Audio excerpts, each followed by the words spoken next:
నమస్కారం అండి. నా పేరు తమన్నా సింహాద్రి. మీకు అందరికి సుపరిచితురాలినే. 2019లో నేను మంగళగిరి కాన్స్టిట్యున్సీలో స్వతంత్ర అభ్యర్థిగా ఎమ్మెల్యేగా పోటీ చేశాను.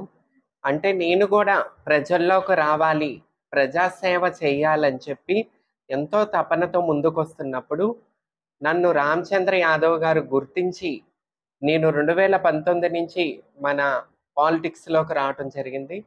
కానీ నేను జనసేన పార్టీ చాలా సపోర్ట్ చేశాను. జనసేన పార్టీ నుంచి నాకు ఫోన్ కాల్ వస్తుంది. ఎమ్మెల్యే టికెట్ వస్తుంది. మార్పు కోసం అని మన పవన్ కళ్యాణ్ అన్నగారు అనటం వల్ల ఆయన నాలాంటి వాళ్ళని గుర్తించి నన్ను చట్టసభలకు తీసుకెళ్తారని ఒక ఆశతో ఎదురు చూశాను.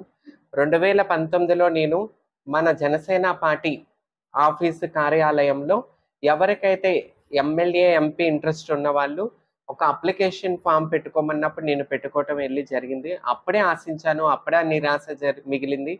అలాగే 2024లో మళ్ళీ చట్టసభలకు ఎలాగైనా నేనెళ్ళాలి, ముందుకు రావాలి, ప్రజాసేవ మీద నాకున్న ఇష్టంతో నేను ముందుకొస్తున్నప్పుడు మళ్ళీ 2024లో కూడా నాకు నిరాశ మిగిలింది.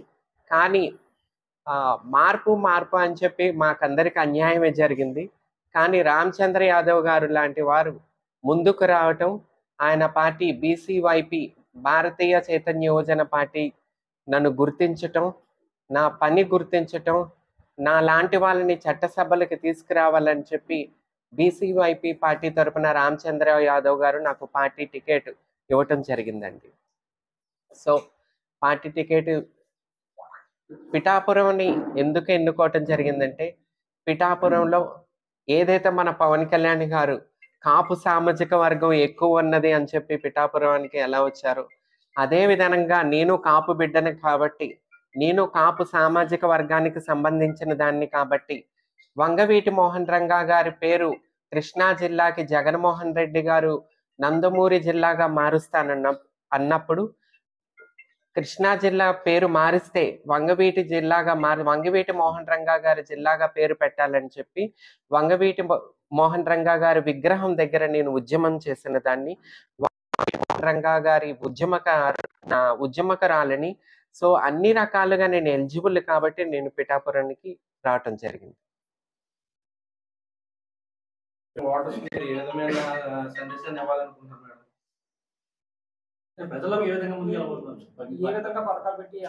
మా మేనిఫెస్టో ఉంది.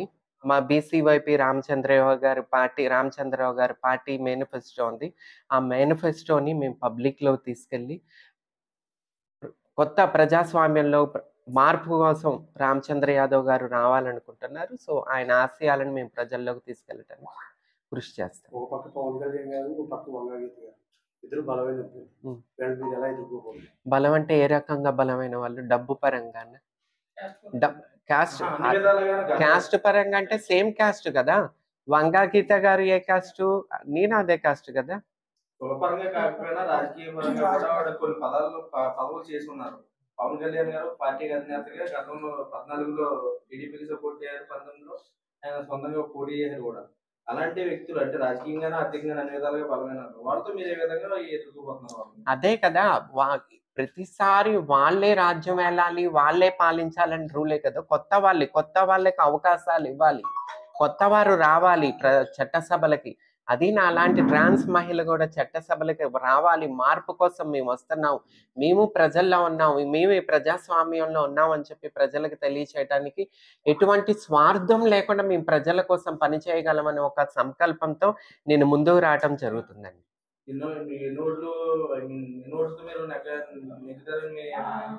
ఎన్ని ఓట్లు అంటే నెగ్గటానికే ప్రతి ఒక్కరు ఎవరైనా రాజకీయంగా వస్తున్నారు, రాజకీయాల్లోకి వస్తున్నారంటే ప్రతి ఒక్కరికి ఒకే ఆశ ఉంటుందండి, చట్టసభలకు వెళ్ళాలని చెప్పేసి. గెలవాలని ఎవరైనా ముందుకు వస్తారు. కృషి చేయటం మానవతత్వం. ఆ కృషితోనే నేను ముందుకు వస్తున్నానండి. అంతే, గెలవాలనే వస్తాం. అదే కదా, మా మేనిఫెస్టోలో కూడా అదే ఉంది. మన మేనిఫెస్టో కూడా చెప్పండి.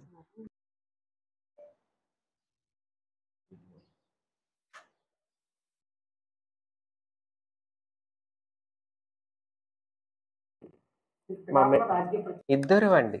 ఇక్కడ పవన్ కళ్యాణ్ గారు ఒక్కరే లేరు కదా, ఇద్దరు ఉన్నారు కాబట్టి. ఎవరు దింపారు? అదేం లేదు. బీసీవైపీ పార్టీ నాకు టికెట్ ఇచ్చి గౌరవించారు, నన్ను గుర్తించారు. నన్ను గుర్తించి గౌరవించి వాళ్ళ పార్టీ టికెట్ నాకు ఇచ్చినప్పుడు వాళ్ళు నా తండ్రి మీద పోటీ చేయమన్నా సరే నేను చేయక తప్పదు. నా పార్టీ ఆదేశం అండి, నా పార్టీ నాయకుడు ఆదేశం. రేపు నా తండ్రి నిలబడినా, నా అన్న నిలబడినా కంపల్సరీ నన్ను గుర్తించి నన్ను గౌరవించిన పార్టీ నన్ను ఎక్కడ ఆదేశిస్తే నేను అక్కడ పోటీ చేయటం. వచ్చామండి, కంపల్సరీ వస్తారు, అందరు కలిసి పని చేస్తాం, ముందుకెళ్తామండి. సో ఈ రోజున అందుకే ఈ రోజు మా పార్టీ కార్యాలయం ప్రారంభించారు. కలిసారండి, కలుపుకుని. లేదండి, అదేం లేదు. రామచంద్ర యాదవ్ గారు అందరినీ కలుపుకుని వెళ్తారు. అన్ని సామాజిక వర్గాలని కలుపుకుని వెళ్ళటం ఆయన తత్వం. సో అందరూ కలిసి పనిచేస్తారు.